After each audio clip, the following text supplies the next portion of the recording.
Ta parole est une lampe à mes pieds, une lumière sur mon sentier. Psaume 119, verset 105.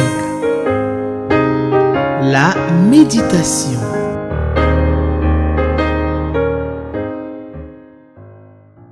Shalom, shalom, shalom, chers frères et sœurs. Que Dieu vous bénisse. Merci d'être là encore en ce jour pour ce nouveau rendez-vous de méditation de la parole de Dieu sur Espérance TV. Ce rendez-vous avec Dieu, ce rendez-vous entre nous. Dieu nous donne l'occasion d'être connectés les uns avec les autres, mais Dieu nous donne surtout d'être connectés avec lui au travers de sa parole. Et nous bénissons le Seigneur pour cette occasion que nous avons. Merci pour votre fidélité, merci pour votre présence régulière. Merci aussi d'encourager vos frères et vos sœurs, vos amis à pouvoir prendre ce temps pour venir s'asseoir autour de la parole de Dieu pour entendre la voix de celui qui nous a créés, qui nous montre le chemin à suivre et qui nous permet donc de pouvoir vivre selon sa volonté parce que nous sommes là sur cette terre pour faire la volonté de notre Créateur, Dieu qui a créé le ciel et la terre et qui nous donne la vie et qui nous a sauvés en Jésus. Merci encore une fois pour votre présence et nous allons prier, confier ce temps de méditation entre les mains de notre Seigneur. Père Céleste, nous te rendons toute la gloire, nous te bénissons pour la joie que tu nous donnes de passer ce temps en ta présence. Un rendez-vous important avec le roi des rois, le Seigneur des seigneurs, le Créateur du ciel et de la terre. Merci de remplir nos cœurs de joie pour ce rendez-vous. Merci de nous faire la grâce d'être à ce rendez-vous. Et nous voulons, Seigneur, te confier ce temps donc. Te prions de parler à chacun de nous, que ce que nous allons entendre reste gravé dans nos cœurs et que nous puissions marcher conformément à cela. Que notre vie soit la gloire de ton nom. Merci Père Céleste. Au nom de Jésus, nous t'avons prié. Amen. Alors, notre texte de ce jour est tiré donc de l'Évangile selon Saint Matthieu.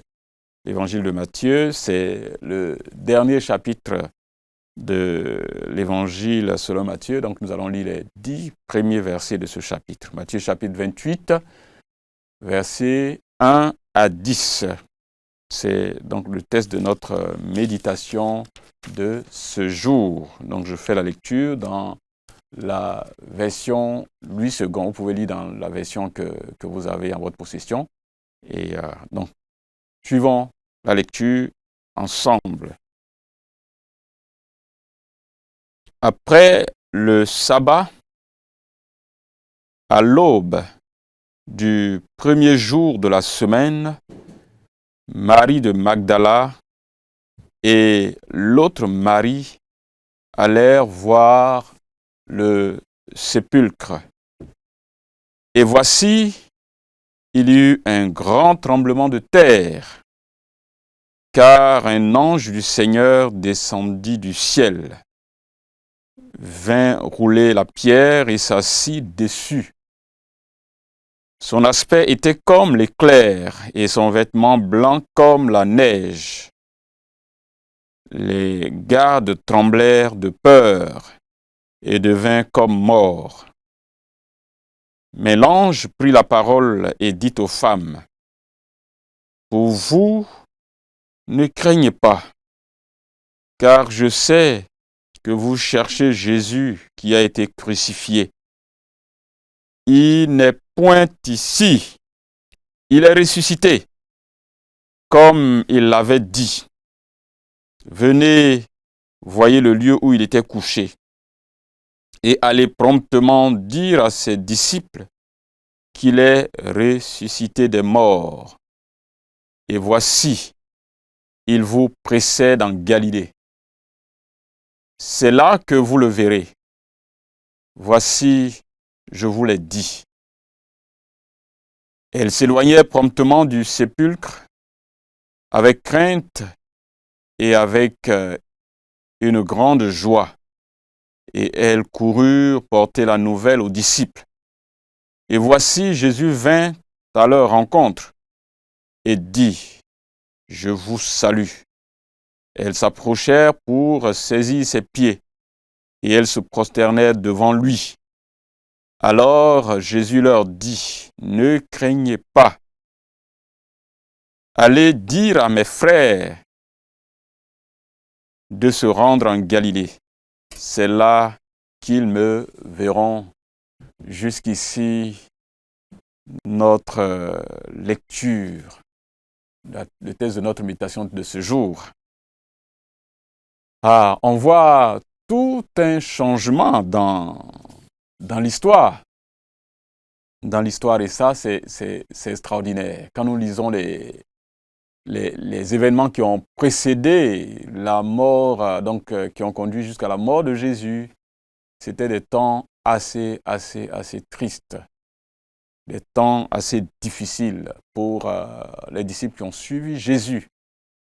Mais le tableau est en train de changer totalement, le tableau va changer totalement et les choses sont là déjà dans ce texte avec l'événement qui est en train de se passer. Dans ce texte que nous lisons, le lecteur nous propose, donc notre manuel de méditation nous propose donc ces questions. De quoi parle ce texte? Nous allons voir ça en long et en large. Est-ce qu'il y a un ordre auquel obéir?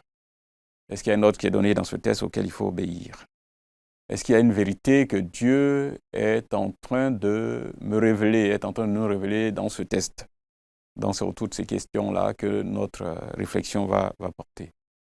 Et je disais que le tableau a changé totalement. Donc, l'atmosphère triste, sombre, qui a précédé cet événement, donc qui a jalonné les derniers instants de la vie de Jésus, son arrestation, toute l'humiliation qu'il a subie. Il a été crucifié et avant d'être donc mis au tombeau, c'était sombre, c'était compliqué, c'était difficile à vivre. Et le tableau va totalement changer. Et c'est dans cela donc que je vois ici, comme idée qui peut donc être le sujet de notre méditation, la puissance de la résurrection. La puissance de la résurrection. Il y a une force, une puissance spirituelle et même physique que nous voyons ici dans ce texte qui se dégage de la résurrection de notre Maître. La résurrection de Christ ébranle les forces de la nature, les forces de la terre, les forces terrestres. Et nous voyons ça dans le verset 1 au verset 2. Et elle paralyse les forces du mal, l'ennemi qui s'est dressé contre Dieu et son peuple. La puissance de la résurrection ébranle les forces du mal, les forces ennemies. Et nous voyons ça dans les versets 3 et verset 4. Et dans la dernière partie de notre texte, qui part du verset 5 au verset 10, nous voyons que la puissance de la résurrection communique la paix et la joie aux enfants de Dieu, aux disciples. La puissance de la résurrection. Donc ça, c'est un ensemble d'éléments dont parle ce texte, avec l'histoire qui est racontée dans ce texte.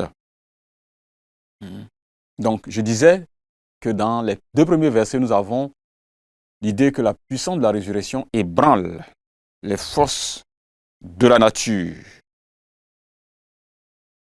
On dit que ce jour-là, après le sabbat, à ce premier jour de la semaine, Marie et l'autre Marie, donc Marie de Magdala et l'autre Marie, décident d'aller au tombeau pour voir donc le corps de leur maître, de Jésus. Et le texte nous dit au verset 2 qu'il y eut un grand tremblement de terre, car un ange du Seigneur descendit, vint rouler la pierre et s'assit dessus. Dieu manifeste une puissance extraordinaire pour ébranler les forces de la nature. Cette pierre-là ne pouvait pas être enlevée comme ça. C'est de grosses pierres qu'on met devant le tombeau, donc pour s'assurer qu'il est bien en sécurité. Et non seulement ça, il y a des gardes qui avaient été mis là pour se rassurer que personne donc ne viendrait enlever le corps. Donc non seulement une grosse pierre qui a été mise devant le tombeau, devant la tombe, devant la grotte, et puis là nous avons des soldats. Mais le texte dit que cette grosse pierre a été enlevée par la puissance que dégage Dieu dans cette résurrection. Cette pierre va être enlevée. Et évidemment, le Seigneur va sortir du tombeau. Donc la pierre a été roulée. Cette pierre grosse. Et nous avons aussi que les soldats, les gardes qui étaient là, vont trembler, ils vont être secoués par cette force qui a été dégagée. Ils sont déstabilisés, ils sont ébranlés. Ils deviennent comme des gamins sans force. Pourtant, c'était des gens qu'on craignait, des soldats qu'on met là et personne ne peut les approcher parce que certainement armés jusqu'aux dents et peut-être physiquement aussi, ils inspirent la peur, ils inspirent la terreur. Mais ce qui vient de se passer les a eux-mêmes ébranlés. Les gardes tremblaient de peur et devinrent comme morts. Incroyable. Les forces de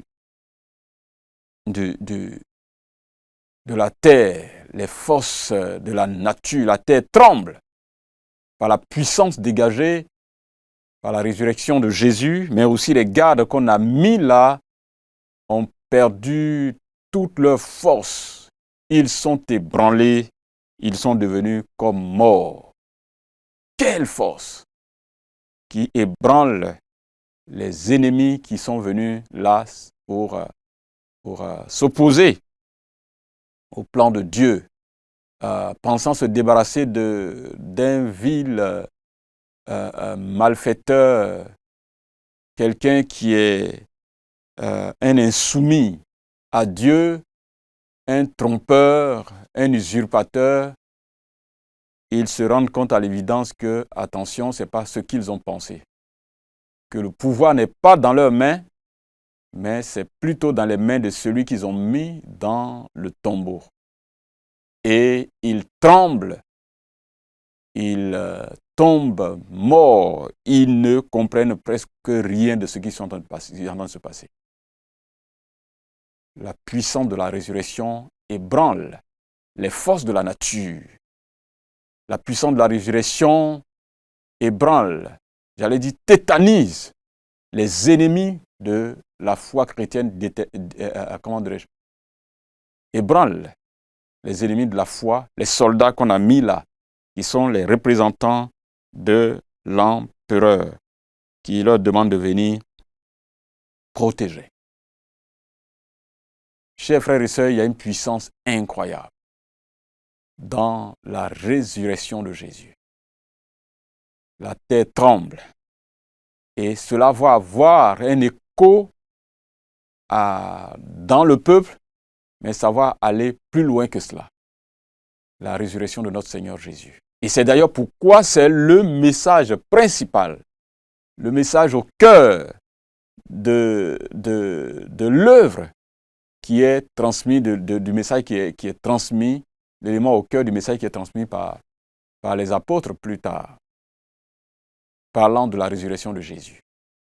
Croire en la résurrection de Jésus, la victoire sur les ennemis, la victoire sur la mort, la victoire sur ceux qui pensaient que la mort, parce qu'ils ont mis Jésus au tombeau, l'histoire s'est arrêtée là. Non, la résurrection de Jésus, c'est la victoire sur toutes ses forces, sur les ennemis de l'Évangile, les ennemis de Christ, les ennemis de son peuple. Et à partir donc du verset 5, il y a un mais. Il y a un mais que le texte nous donne ici. Pour dire que, contrairement à ce qui se passe chez les ennemis de Jésus, les ennemis des enfants de Dieu, voici ce qui va se passer. Voici ce qui se passe chez les disciples. Et voici le message que l'ange donne à ces femmes-là. Il dit, pour vous, ne craignez pas, car je sais que vous cherchez Jésus qui a été crucifié. Pour vous, ne craignez pas. Les autres, les ennemis de l'évangile, eux, ils peuvent trembler parce qu'ils pensaient dompter Jésus, ils pensaient s'être débarrassés de Jésus, mais la force dégagée par la résurrection a créé de la débandade dans leur camp, a créé du trouble chez eux, ça a créé tout le désordre chez eux. Même les soldats deviennent comme des cadavres, quand la terre tremble par la puissance de la résurrection. Mais pour vous, pour ce qui vous concerne, vous ne devez pas avoir peur. Et c'est ça que je disais que la puissance de la résurrection communique la joie, ça communique la paix. Donc, la tristesse qui était dans leur cœur doit être remplacée par la joie, par la paix du cœur. Toute la panique qui avait été installée dans leur cœur par l'événement qui s'était produit, la manière à laquelle leur maître a été saisi, maltraité, humilié et tué, qui a créé dans leur cœur la peur, la tristesse. Ceci doit être désormais remplacé par l'allégresse, la joie, un chant de victoire, parce que Jésus est ressuscité, leur maître est ressuscité. Donc, la vie, la joie, l'allégresse, communiquée par la résurrection de Jésus. Il dit, venez et regardez le lieu où il était couché. Il n'est point ici, il est ressuscité. Il n'est point ici. Le Seigneur n'est plus là. Ah, vous pouvez imaginer la joie de ces dames, dans le cœur de ces dames, qui venaient toutes tristes et qui ont cette nouvelle. C'est vrai que le texte dit qu'il y avait un peu elle s'éloignait, verset 8, promptement du sépulcre, avec crainte et en même temps avec une grande joie. C'est tout à fait normal. C'est tout à fait normal. Il y a donc un mélange de joie et de crainte. Elles sont perturbées. Elles n'ont jamais vu ça. Elles n'ont jamais vu ça. Donc, en même temps qu'il y a la joie dans le cœur, elles sont un peu perturbées. Mais la joie domine, la joie de la résurrection. Le fait qu'ils n'aient pas trouvé leur maître là et qu'ils aient rencontré l'ange du Seigneur qui leur ait parlé, elles viennent avec joie. Il faut qu'elles aillent annoncer cette nouvelle aux autres, que Jésus est effectivement ressuscité, comme il leur a dit lui-même. Et pendant qu'elles marchaient, Jésus vient à leur rencontre pour confirmer ce que l'ange leur avait dit. Donc il vient confirmer cela. Elles voient Jésus et elles se prosternent devant leur maître avec joie, avec révérence, parce que le maître est ressuscité effectivement. La résurrection communique la vie, elle communique la joie, elle communique la paix du cœur. Et ça, c'est ce que nous sommes en train de voir ici. Et Jésus qui les rencontre leur communique aussi la même chose. Il leur dit, ne craignez pas, n'ayez pas peur. L'histoire a changé. Le cours de l'histoire a changé. Le tableau a changé. Les événements ont changé. Votre tristesse, vos pleurs doivent être désormais remplacés par un chant d'allégresse, la paix et la joie, parce que le Maître est ressuscité et il leur demande d'aller donner cette information aux autres disciples, aux apôtres, et de leur donner rendez-vous en Galilée, parce que c'est là qu'ils vont se voir, puissance de la résurrection. Elle ébranle les forces de la nature. Elle tétanise, paralyse les ennemis de la foi, les ennemis de Dieu. Elle crée le désordre dans leur camp et elle donne la force, la joie, la paix à ceux qui appartiennent au Seigneur. Chers frères et sœurs, nous devons garder cela dans le cœur. Et il dit que cette joie doit être partagée. Allez, donnez aux autres cette joie. Libérez vos cœurs de la crainte, de la peur et allez pour annoncer ce message. Je pense que c'est un ordre qui nous donne à nous tous aussi. D'aller et de communiquer le message de la puissance de la résurrection qui délivre de l'esclavage de la mort, de l'esclavage de l'ennemi. La puissance de la mort a été domptée. Et donc, désormais, nous pouvons vivre dans la paix et dans la joie. Et il faut communiquer ce message à tous ceux qui sont autour de nous. Dieu a le dessus. Dieu a vaincu la mort. Notre Seigneur a vaincu la mort. Et pour nous qui lui appartenons, la mort n'a plus de pouvoir sur nous. Chers frères et sœurs, nous devons garder et vivre sans crainte. Parce que Dieu a déployé en nous et il déploie chaque jour en nous la puissance de la résurrection de Christ dans tous les aspects de notre vie.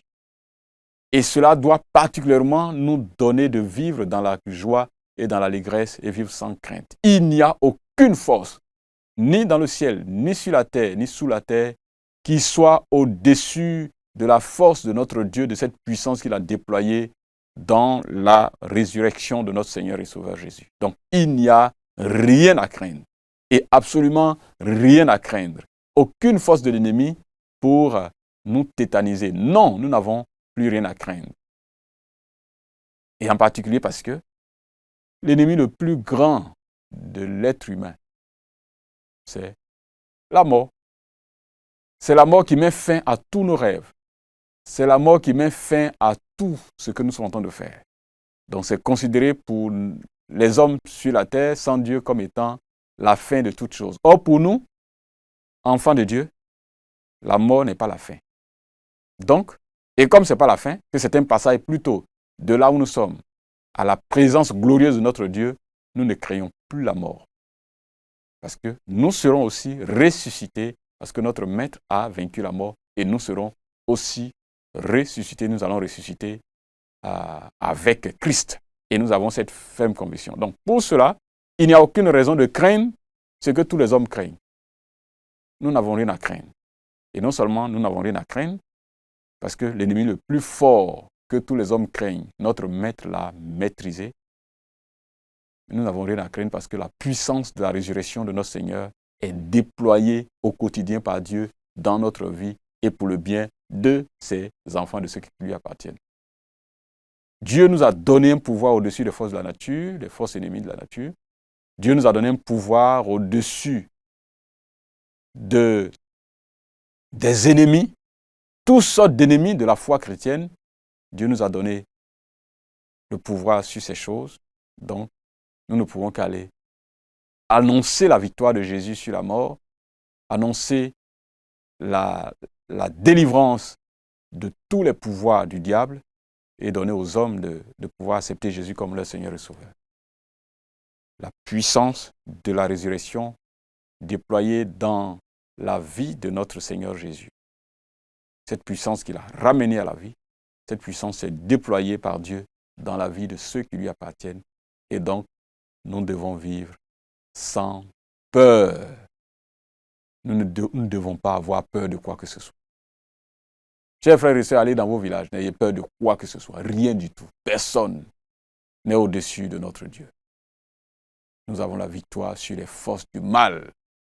Ne craignons personne. Louons Dieu dans la paix, servons Dieu dans la paix et communiquons l'évangile autour de nous pour que ceux dans la vie desquels la puissance de Jésus ne s'est pas encore déployée, que cette puissance s'y déploie pour qu'ils viennent au Seigneur. Chers frères et sœurs, que Dieu nous bénisse. Continuons de lire dans ces jours-ci l'histoire merveilleuse de la résurrection de notre Seigneur Jésus. Nous allons prier et demander au Seigneur de permettre que ce que nous avons entendu puisse rester gravé dans notre cœur et que cela nous donne davantage de force à continuer à servir notre Dieu. Seigneur, nous voulons te dire merci pour cette puissance extraordinaire déployée dans la résurrection de notre Seigneur Jésus. Cette puissance qui ébranle les forces de la nature, cette puissance qui ébranle nos ennemis, les ennemis de Dieu, les ennemis de la parole, les ennemis de l'Église. Mais cette puissance qui nous donne la joie et la paix. Nous te disons merci. Donne-nous de vivre et de profiter de cela pendant cette vie terrestre et de te servir, Seigneur, en communiquant ta parole à ceux qui ne te connaissent pas. Que la gloire de notre vienne, Père Céleste. Nous t'avons prié au nom de Jésus. Amen. Chers frères et sœurs, que le Seigneur vous bénisse et continuez de lire et de relire ce texte, ces histoires sur la résurrection de notre Seigneur Jésus. Nous nous retrouvons la prochaine fois pour notre méditation. Que Dieu vous bénisse. Ta parole est une lampe à mes pieds, une lumière sur mon sentier. Psaume 119, verset 105. La méditation.